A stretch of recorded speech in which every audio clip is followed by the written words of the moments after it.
RCB ವಿಜಯೋತ್ಸವದ ವೇಳೆಯಲ್ಲಿ ಕಾಲ್ತುಳಿತ ಪ್ರಕರಣಕ್ಕೆ ಸಂಬಂಧಪಟ್ಟಂತೆ ಸರ್ಕಾರದ ವಿರುದ್ಧವಾಗಿ ಎಚ್ಡಿಕೆ ಆಕ್ರೋಶವನ್ನು ಹೊರಹಾಕಿದ್ದಾರೆ. ಗೆಲುವಿನ ಸಂಭ್ರಮದಲ್ಲಿ ಮುಗ್ಧರ ಸಾವಾಗಿದೆ. ಇಲ್ಲಿ ಸರಿಯಾದ ಪೂರ್ವ ಸಿದ್ಧತೆ ಇಲ್ಲದೆ, ಪ್ರಿಪೇರ್ಡ್ನೆಸ್ ಇಲ್ಲದೆ, ಒಂದು ತಯಾರಿ ಇಲ್ಲದೆ ಇಂಥ ದುರ್ಘಟನೆ ನಡೆದಿದೆ. ಇಲ್ಲಿ ಏನು ತಯಾರಿನೂ ಇವರು ಮಾಡೇ ಇಲ್ಲ. ಒಂದು ಮುನ್ನೆಚ್ಚರಿಕೆ ಬೇಡವಾ ಇವರಿಗೆ? ಪ್ರಿಕಾಷನ್ ಬೇಡವಾ ಇವರಿಗೆ? ದುರಂತದ ಹೊಣೆಯನ್ನು ಸರ್ಕಾರನೇ ಹೊರಬೇಕು. ಗಾಯಾಳುಗಳಿಗೆ ಒಳ್ಳೆಯ ಚಿಕಿತ್ಸೆಯನ್ನು ಕೊಡಿಸಿ ಟ್ವೀಟ್ ಮೂಲಕವಾಗಿ ಕೇಂದ್ರ ಸಚಿವ ಎಚ್ಡಿಕೆ ಆಕ್ರೋಶವನ್ನು ಹೊರಹಾಕಿದ್ದಾರೆ.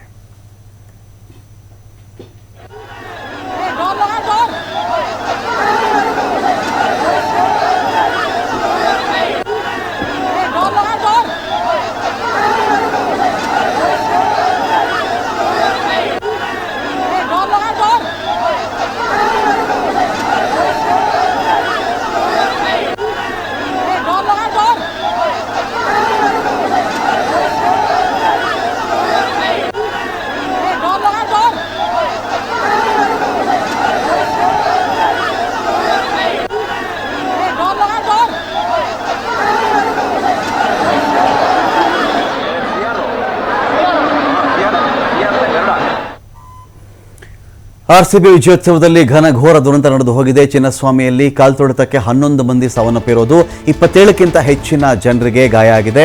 ಹಲವರ ಸ್ಥಿತಿ ಗಂಭೀರವಾಗಿದೆ. ಇಲ್ಲಿ ವೈದೇಹಿಯಲ್ಲಿ 4 ಜನ, ಬೌರಿಂಗ್ನಲ್ಲಿ 6 ಜನ ಸಾವನ್ನಪ್ಪಿರೋದು. ವೈದೇಹಿಯಲ್ಲಿ 3 ಯುವತಿಯರು, ಓರ್ವ ಯುವಕ ಸಾವನ್ನಪ್ಪಿರೋದು. ಇನ್ನು ಮಣಿಪಾಲ್ ಆಸ್ಪತ್ರೆಯಲ್ಲಿ ಒಬ್ಬ ಅಭಿಮಾನಿ ಸತ್ತು ಹೋಗಿದ್ದಾನೆ. ದಿವ್ಯಾಂಶಿಕಾ, ವಿದ್ಯಾ, ಶರತ್ ಸೇರಿ 11 ಮಂದಿ ಸಾವನ್ನಪ್ಪಿರೋದು. ನಿಮಗೆ ಗೊತ್ತಿರಲಿ, ಒಂದು ಮಹಿಳೆಗೆ ಒಬ್ಬನೇ ಮಗ ಅಂತ ಇದ್ದದ್ದು, ಒಬ್ಬನೇ ಮಗ, ಅವನು ಸತ್ತು ಹೋಗ್ಬಿಟ್ಟ. ನಾನು ಎಲ್ಲಿಗೆ ಹೋಗ್ಲಪ್ಪ ಈಗ ಅಂತ ಆ ಮಹಿಳೆ ಕೇಳ್ತಾ ಇರೋದು. ನಾನು ಎಲ್ಲಿಗೆ ಹೋಗಲಿ ಈಗ?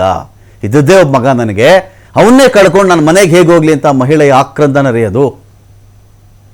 ಪುತ್ರ ಶೋಕಂ ನಿರಂತರಂ.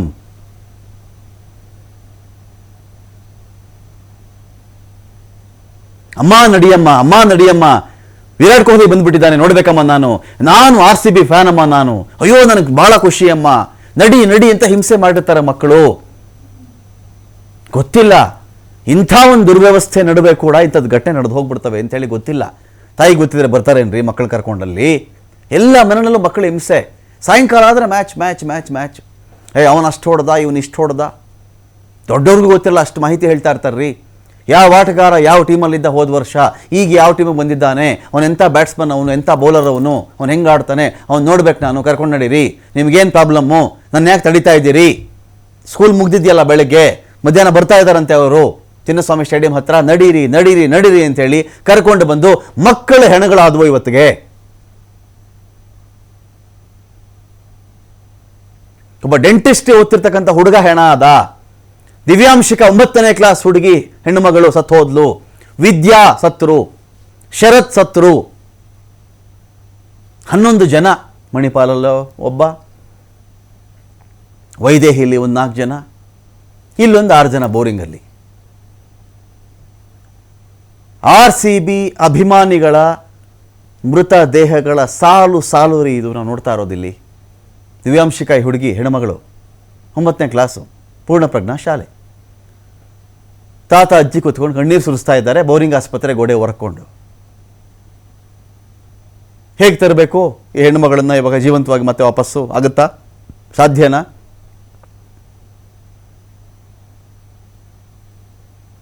ಒಬ್ಬೊಬ್ಬರದ್ದು ಬರ್ತಾ ಇದೆ. ಒಬ್ಬೊಬ್ಬರ ಅಂದರೆ ಎಷ್ಟು ಘೋರವಾಗಿ ಸತ್ತಿದ್ದಾರೆ ಇವರೆಲ್ಲರೂ ಅಂತ. ಉಸಿರಾಡಕ್ಕೆ ಒಮ್ಮೆ ಒಂದು ಉಸಿರು ತಗೊಳ್ಳೋಕ್ಕೆ ಅವ್ರಿಗೆ ಆಕ್ಸಿಜನ್ ಸಿಕ್ಕಿಬಿಟ್ಟಿದ್ದಿದ್ರೂ ಬದುಕ್ಬಿಡ್ತಿದ್ರೇನೋ ಇವರು. ಆಗಲ್ವಲ್ಲ. ಸಾವಿರಾರು ಜನ ನುಗ್ಗಬೇಕು. ಯಾರನ್ನು ತುಳಿತಾ ಇದ್ದೀವೋ, ಯಾರು ಉಸಿರು ನಿಲ್ಲಿಸ್ತಾ ಇದ್ದೀವೋ, ಯಾರು ಹೃದಯ ನಿಲ್ಲಿಸ್ತಾ ಇದ್ದೀವೋ, ನಾವು ಯಾರು ಕೈ ಮುರಿತಾ ಇದ್ದೀವೋ, ಯಾರು ಕಾಲು ಮುರಿತಾ ಇದ್ದೀವೋ, ಆ ಸ್ಥಿತಿಲಿ ನಾನಿದ್ರೆ ಏನು? ಪ್ರಜ್ಞೆ ಇಲ್ಲ. ನುಗ್ಗಬೇಕು, ಒಟ್ಟಿನಲ್ಲಿ ನೋಡಿಬಿಡ್ಬೇಕಲ್ಲ ಹೋಗ್ಬಿಟ್ಟು. ನೋಡಿ, ಒಬ್ಬೊಬ್ಬರದ್ದು ನೋಡ್ತಾ ಇದ್ದೀವಿ ನಾವು. ಯಾವ ಕಾಲಕ್ಕೆ ರೀ ನೋವಿಂದ ಮನುಷ್ಯ ಆಚೆ ಬರೋದು? ಆಯ್ತು, ಅಫ್ಕೋರ್ಸ್ ಇವತ್ತಾಗತ್ತೆ, ನಾಳೆ ಆಗತ್ತೆ. ಕೆಲವರು ನೆನಪಿಟ್ಕೊಳ್ಬಹುದು, ಕೆಲವರು ಮರೆಯಬಹುದು. ಮನೆಯವರಿಗೆ ಚಾಂಪಿಯನ್ಸ್ ಆ ಟೀ ಶರ್ಟ್ ಹಾಕ್ಕೊಂಡೆ ಸತ್ತೋಗಿರೋದಲ್ಲಿ ಒಬ್ಬರು. ಎಲ್ಲಾರ ನೋಡಿ, ಇವ್ರು ಯಾರ ದೇಹ ನೋಡಿದ್ರು ಪ್ರೈಮಾ ಫೆಸಿ ಉಸಿರಾಟಕ್ಕೆ ಒಂದೇ ಒಂದು ಬಾರಿಗೆ ಸ್ವಲ್ಪ ಆಮ್ಲಜನಕ ಇಲ್ಲದೆ ಸತ್ತೋಗಿರೋರು ಎಲ್ಲರೂ ಕೂಡ. ಸ್ಟ್ಯಾಂಪೀಡ್ ಅಂದರೆ ಅದೇನೇ. ಮಿಸ್ ಕಾಡೋಕ್ಕಾಗಲ್ಲ ನೀವು. ಕೈ ತುಳ್ದ ಅಂತ ಸುಮ್ಮನೆ ಒಂದು ಬೆರಳು ತುಳಿದು ಬಿಡಲಿ. ನೋಡಿ, ಬಸ್ಸಲ್ಲಿ ಯಾರಾದರೂ ಹೋಗ್ತಿರ್ಬೇಕಾದ್ರೆ ಬೆರಳು ತುಳಿದು ಬಿಡಲಿ, ಓ ಅಂತ ಕಿರ್ಚಿಬಿಡ್ತಾರೆ. ಬೆರಳು ತುಳಿದು ಬಿಟ್ರಲ್ರಿ, ಕಾಣಿಸಲ್ವೇನ್ರಿ ಅಂತಾರೆ. ಸುಮ್ಮನೆ ಚಪ್ಪಲಿಯಿಂದ ಇನ್ನೊಂದು ಕಾಲಲ್ಲಿರೋ ಬೆರಳು ತುಳಿದು ಬಿಟ್ರೆ. ಅಂಥದ್ರಲ್ಲಿ 100 ಜನ 1000 ಜನ ನಿಮಿಷಗಟ್ಟಲೆ ನಡ್ಕೊಂಡೇ ಹೋಗ್ಬಿಟ್ಟಿರ್ತಾರೆ. ತಲೆ ಮೇಲೆ ಒಂದಷ್ಟು ಜನ ತುಳಿದಿರ್ತಾರೆ. ಕೈ, ಬೆನ್ನು, ಹೃದಯ, ಹೊಟ್ಟೆ, ಸೊಂಟ, ಕಾಲು, ಮೊಣಕೈ, ಮಂಡಿ, ಕಣ್ಣು ಮೇಲೆ ಕಾಲಿಟ್ಬಿಟ್ಟಿರ್ತಾರೆ, ಮೂಗು ಮೇಲೆ ಕಾಲಿಟ್ಬಿಟ್ಟಿರ್ತಾರೆ, ಬಾಯಿ ಮೇಲೆ ಕಾಲಿಟ್ಬಿಟ್ಟಿರ್ತಾರೆ, ಹಲ್ಲುಗಳೇ ಉದುರೋಗಿರ್ತಾವೆ ಕೆಲವರಿಗೆ.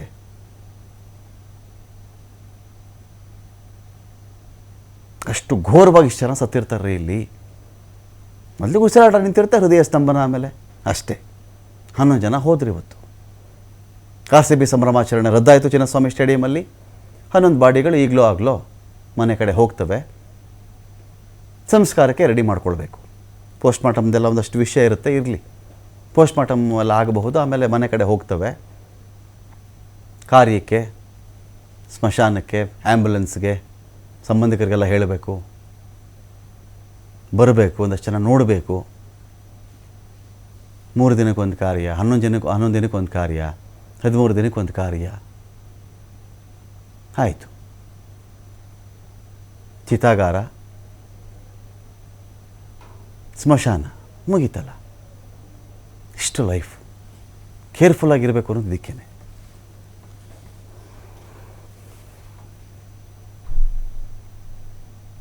ಡಿಂಪಲ್ ಅಂತ 8 ವರ್ಷ, ಭೂಮಿಕ್ ಅಂತ 19, ದಿವ್ಯಾ ಅಂತ ಒಂದು ಹುಡುಗಿ, ಸಹನಾ 19, ಶ್ರವಣ್ 21, ದಿವ್ಯಾಂಶಿಕ 13, ದಿಯಾ 26, ಪೂರ್ಣಚಂದ್ರ 26 ವಯಸ್ಸು. 35 ವರ್ಷದ ವ್ಯಕ್ತಿ ಸಾವನ್ನಪ್ಪಿರೋದಿಲ್ಲಿ. 25 ವರ್ಷದ ಯುವತಿ ಸೇರಿ ಸೋಫಾರ್ 10 ಜನ ಅಂತ ಹೇಳ್ತಾ ಇದ್ದಾರೆ. ಇರಲಿ, 10 ಜನ ಸಾವನ್ನಪ್ಪಿರೋದಲ್ಲಿ RCB ಅಭಿಮಾನಿಗಳ ಮೃತದೇಹಗಳಿದು. ಡಿಂಪಲ್, ಭೂಮಿಕ್, ದಿವ್ಯಾ, ಸಹನಾ, ಶ್ರವಣ್, ದಿವ್ಯಾಂಶಿಕಾ, ದಿಯಾ, ಪೂರ್ಣಚಂದ್ರ, ಇನ್ನೊಬ್ಬರು 35 ವರ್ಷದ ವ್ಯಕ್ತಿ ಹೆಸರು ಗೊತ್ತಾಗಿಲ್ಲ ಅವ್ರದ್ದು.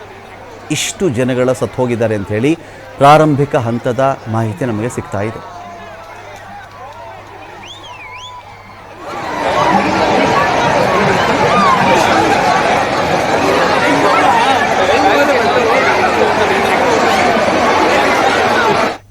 ಮಂಡ್ಯದಿಂದ ಬಂದಿದ್ದಂತೆ 26 ವರ್ಷದ ಪೂರ್ಣಚಂದ್ರ ಸಾವನ್ನಪ್ಪಿರೋದು. ಬಂದಿದ್ದು ಮಂಡ್ಯದಿಂದ ಪೂರ್ಣಚಂದ್ರ ಜೀವಮಾನ ಪೂರ್ತಿ 26 ವರ್ಷದ ಈ ಪೂರ್ಣಚಂದ್ರ ಆ ಮನೆಗೆ ಇನ್ಯಾವತ್ತೂ ಬೆಳಕಾಗಕ್ಕೆ ಸಾಧ್ಯನೇ ಇಲ್ಲ. ಆರಿ ಹೋಯಿತು. ಪೂರ್ಣಚಂದ್ರ ನಂದಿ ಹೋದ, ಅವ್ರ ಮನೆಯ ಪಾಲಿಗೆ ಕರಗಿ ಹೋದ. KR ಪೇಟೆಯ ರಾಮಸಮುದ್ರದ ನಿವಾಸಿ, ಸಿವಿಲ್ ಇಂಜಿನಿಯರಿಂಗ್ ಓದ್ತಾ ಇದ್ದದ್ದು ಪೂರ್ಣಚಂದ್ರ. ಯಲಹಂಕ ಮೂಲದ ದಿವ್ಯಾಂಶಿಕಾ 13 ವರ್ಷ ಸಾವನ್ನಪ್ಪಿರೋದು. ಅಲ್ಲಿ 26 ವರ್ಷ, ಇಲ್ಲಿ 13 ವರ್ಷ. ಇನ್ನೊಂದು ಕಡೆ 23 ವರ್ಷದ ದಿವ್ಯಾ ಇನ್ನೊಂದು ಕಡೆ ಸತ್ತಿರೋದು. ಪೂರ್ಣಚಂದ್ರ 26 ವರ್ಷ ವಯಸ್ಸು. KR ಪೇಟೆ ರಾಮಸಮುದ್ರದ ನಿವಾಸಿ ಈ ಹುಡುಗ ರಾಮಸಮುದ್ರದ ನಿವಾಸಿ ರೀ. KR ಪೇಟೆ ಸಿವಿಲ್ ಇಂಜಿನಿಯರಿಂಗ್ ಓದ್ತಾ ಇದ್ದಂಥ ಪೂರ್ಣಚಂದ್ರ. ಏನೋ ಒಂದು ಅಭಿಮಾನ, ನೋಡ್ಬಿಡೋಣ ಕಣ್ಣಾರೆ. ಅನೇಕರಿಗೆ RCB ಮ್ಯಾಚ್ ನೋಡೋಕ್ಕೆ ಟಿಕೆಟ್ ಸಿಕ್ಕಿಲ್ಲ, ಪಾಸ್ ಸಿಕ್ಕಿಲ್ಲ. ಈ ನೆಪದಲ್ಲಾದರೂ ಸಿಕ್ಬಿಡ್ತಾರೆ, ನೋಡ್ಬಿಡೋಣ ಅವರು ಯಾರು ಹೆಂಗೆ ಆಡ್ತಾನೋ, ಹೆಂಗಿದ್ದಾನೋ, ಏನು ಕಥೆನೋ, ಅಷ್ಟೆಲ್ಲ ಚೆನ್ನಾಗಿ ಆಡ್ತಾರಲ್ಲ, ಹೇಗಿರ್ತಾರೋ ಎದುರುಗಡೆ ನೋಡೋಕ್ಕೆ ಬಂದಿದ್ದ. ಇಲ್ಲ, ಈ ಕಡೆಯಿಂದ ಡೆಡ್ ಬಾಡಿ ಹೋಗುತ್ತೆ. ಉಸಿರಿನ ಸಮೇತ ಬಂದು ಉಸಿರಿಲ್ಲದೆ ಈ ಕಡೆಯಿಂದ ಪ್ರಾಣ ಬೆಳೆಸೋದು ನಿಸ್ತೇಜನಾಗಿ. ಇನ್ನೊಂದು ಕಡೆ ಯಲಹಂಕ ಮೂಲದ ದಿವ್ಯಾಂಶಿ, 13 ವರ್ಷ ಹೆಣ್ಣು ಮಗಳಿಗೆ, ಜೀವನ ಏನೂ ಕಂಡಿಲ್ಲ, ಇನ್ನೂ ದಿವ್ಯಾಂಶಿ ಇಲ್ಲ. ಇನ್ನೊಂದು ಕಡೆ 23 ವರ್ಷದ ದಿವ್ಯಾ ಇಲ್ಲ. 21 ವರ್ಷಕ್ಕೆ ಶ್ರವಣ್ಣು ಜೀವನದ ಯಾನವನ್ನು ಮುಗಿಸ್ಕೊಂಡ. ಗುರುತು ಪತ್ತೆ ಆಗಿಲ್ಲ ಕೆಲವರದು. ಅಂಥ 3 ಕೂಡ ಸಾವನ್ನಪ್ಪಿದ್ದಾರೆ. ಇದರಲ್ಲಿ ಬೌರಿಂಗ್ನಲ್ಲೇ 6 ಜನ ಸಾವನ್ನಪ್ಪಿದ್ದಾರೆ. ಎಲ್ಲರೂ RCB ಫ್ಯಾನ್ಸ್. ಇದಿಷ್ಟೇ ಅಲ್ಲ ನೋಡಿ, ದಿವ್ಯಾಂಶಿ ಇದಿಷ್ಟೇ ಅಲ್ಲ, ಗಂಭೀರವಾಗಿ ಗಾಯಗೊಂಡಿರ್ತಕ್ಕಂತಹ ಹಲವರಿದ್ದಾರೆ ಇದರಲ್ಲಿ. ಈ ಗಂಭೀರ ಗಾಯ ಅಂದರೆ ನನಗೆ ಅದೊಂದು ಭಯ. ನನಗೆ ಗಂಭೀರ ಸ್ಥಿತಿ ಚಿಂತಾಜನಕ ಅಂತ ನಾವು ಒಂದು ವರ್ಡ್ ಬಳಸ್ತಾ ಇದ್ದೀವಿ ಅಂತ ಹೇಳಿದ್ರೆ, ನದಿ ಆದರೂ ಆಗಬಹುದು, ಅವ್ರು ದಡ ಆದರೂ ಆಗಬಹುದು ಅಂತ. ನದಿ ಆದರೂ ಆಗಬಹುದು, ದಡ ಆದರೂ ಆಗಬಹುದು ಅಂತ. ಅದ್ಯಾರ್ಯಾರು? ನಿಧಿ, ರಕ್ಷಿತಾ, ಹೀನಾ, ಶ್ಯಾಮಿಲಿ, ಅನುಜ್, ಅಶ್ವಿನ್ ಕುಮಾರ್, ಹಿತೇಶ್, ರೋಲನ್, ಚೇತನ್, ಪ್ರದ್ಯುಮ್ನ, ವೀಣಾ, ದೆಬೋಸ್ಮಿತ್, ರಾಹುಲ್, ಶಿವಕುಮಾರ್. ಇದರಲ್ಲಿ ಅನೇಕ ಹೆಸರುಗಳು ನೋಡಿ ನೀವು. ತೀರಾ ಪುರಾತನ ಹೆಸರುಗಳೆಲ್ಲ, ಇಷ್ಟೆಲ್ಲ ಹೆಸರಿಡ್ತಾ ಇರಲಿಲ್ಲ. ತೀರಾ ಇತ್ತೀಚಿನ ಒಂಥರ ಆಧುನಿಕ ಹೆಸರುಗಳಿವೆಲ್ಲವೂ ಕೂಡ. ಹೀನಾ, ರಕ್ಷಿತಾ, ನಿಧಿ, ಶ್ಯಾಮಿಲಿ, ಅನುಜ್, ಅಶ್ವಿನ್ ಕುಮಾರ್, ಹಿತೇಶ್, ರೋಲನ್, ಚೇತನ್, ಪ್ರದ್ಯುಮ್ನ, ವೀಣಾ, ದೆಬೋಸ್ಮಿತ್, ರಾಹುಲ್, ಶಿವಕುಮಾರ್, ವಿನುತಾ, ಹರ್ಷಿತಾ, ಸೈಯದ್ ಜಾಫರ್. ಎಲ್ಲರೂ ಬದುಕಿ ಸುರಕ್ಷಿತವಾಗಿ ಮನೆಗೆ ಹೋಗಲಿ. ಗಾಯಗಳಾಗಿದ್ರೇನು ಪರವಾಗಿಲ್ಲ, ವಾಸಿಯಾಗುತ್ತೆ. ಜೀವ ಸಮೇತ ಹೋದರೆ ಸಾಕು ಇವರೆಲ್ಲರೂ ಕೂಡ ಮನೆಗೆ. ಆದರೆ ಇವರೆಲ್ಲರ ಸ್ಥಿತಿ ಕೂಡ ಗಂಭೀರವಾಗಿದೆ ಅಂತ ಮಾಹಿತಿ.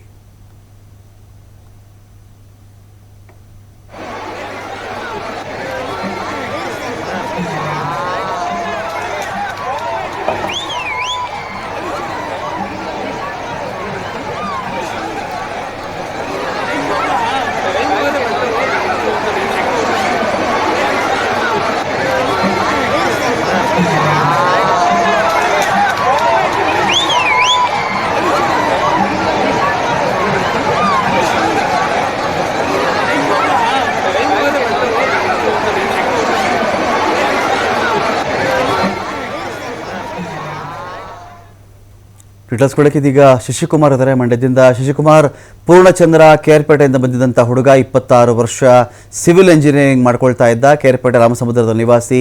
ಏನು ಕತೆ, ಎಷ್ಟೊತ್ತು ಹೊರಟಿದ್ದ ಈ ಹುಡುಗ ಮಂಡ್ಯದಿಂದ, ಅಥವಾ ಬೆಂಗಳೂರಲ್ಲೇ ಇದ್ಕೊಂಡು ಏನಾದರೂ ಇಲ್ಲಿಗೆ ಬಂದಿದ್ದ, ಏನು ಕಥೆ ಅಂತ? ತಮಕಂತ ಏನು, ಈ ಮಂಡ್ಯ ಜಿಲ್ಲೆ ಕೇರ್ಪೇಟೆ ತಾಲೂಕಿನ ರಾಯಸಮುದ್ರ ಅಂತ ಏನಿದೆ, ಆ ಗ್ರಾಮದ ಪೂರ್ಣಚಂದ್ರ ಅಂತ ಹೇಳಿ 25 ವರ್ಷ. ಈತ ಸಿವಿಲ್ ಇಂಜಿನಿಯರಿಂಗ್ ನ ಮೈಸೂರಿನಲ್ಲಿ ಮಾಡ್ತಿದ್ದ ಖಾಸಗಿ ಕಂಪನಿಯಲ್ಲಿ.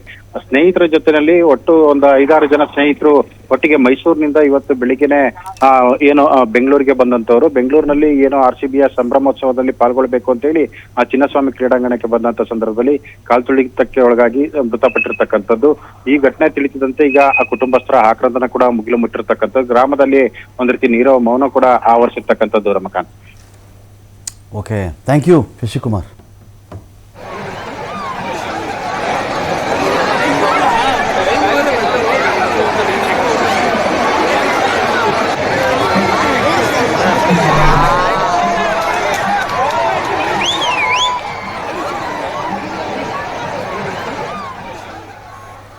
ಚಿನ್ನಸ್ವಾಮಿಯ ಸ್ಟೇಡಿಯಂನ ಮುಂದೆ ಒಂದು ಮಾರಣ ಹೋಮವೇ ನಡೆದು ಹೋಯ್ತು ಇವತ್ತು.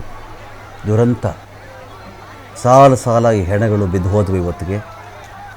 ದಿವ್ಯ ಆಗಲಿ, ಶ್ರವಣ್ಣ ಆಗಲಿ, ಪೂರ್ಣಚಂದ್ರ ಆಗಲಿ, ವಿದ್ಯಾ ಆಗಲಿ, ಶರತ್ ಆಗಲಿ,